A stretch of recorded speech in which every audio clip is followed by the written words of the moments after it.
3% de probabilité d'extinction, comme tu le disais, c'est déjà largement suffisant pour se préoccuper. Exactement. C'est ce qui a conduit à un statement sur l'AI safety, donc la sécurité de l'intelligence artificielle, où tout un tas en fait de grandes personnalités, autant du monde de la recherche que des personnes à l'intérieur même des industries de l'intelligence artificielle, se sont réunis et ont signé un statement justement qui dit l'atténuation du risque d'extinction de l'IA devrait être une priorité mondiale à côté d'autres risques à l'échelle sociétale tels que les pandémies et la guerre nucléaire. Il y a quand même une prise de position sur la possible extinction de l'humanité. Enfin, on parle d'un risque...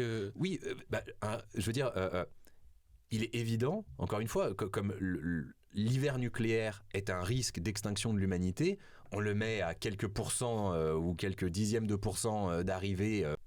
C'est pareil, le risque d'extinction de l'humanité vis-à-vis de l'IA, si je dois le mesurer là, maintenant, tout de suite, il est relativement faible. Mais il existe, même si c'est à quelques pouillèmes de pourcents, vu l'ampleur de ce qu'il représente, il nécessite qu'il y ait des engagements qui soient pris, qu'il y ait un cadre qui soit donné à tout ça.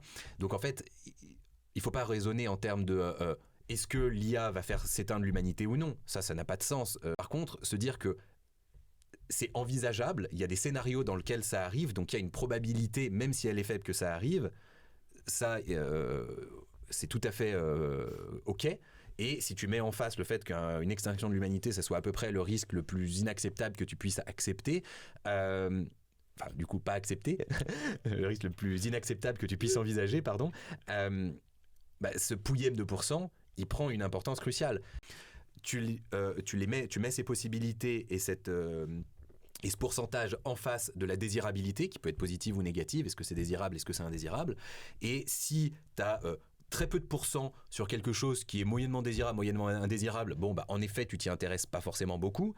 Si tu as quelque chose qui est extrêmement probable, c'est le cas des tendances, mais qui est au milieu du spectre dans la désirabilité, là, tu t'y intéresses si tu as envie de surfer sur la vague. Mais quand tu as quelque chose qui est peu probable, mais extrêmement radical dans ses conséquences, tu dois t'y intéresser. Même si tu vas pas mettre tous tes œufs dans ce panier-là, tu dois t'y intéresser parce que si ça arrive, c'est trop grave.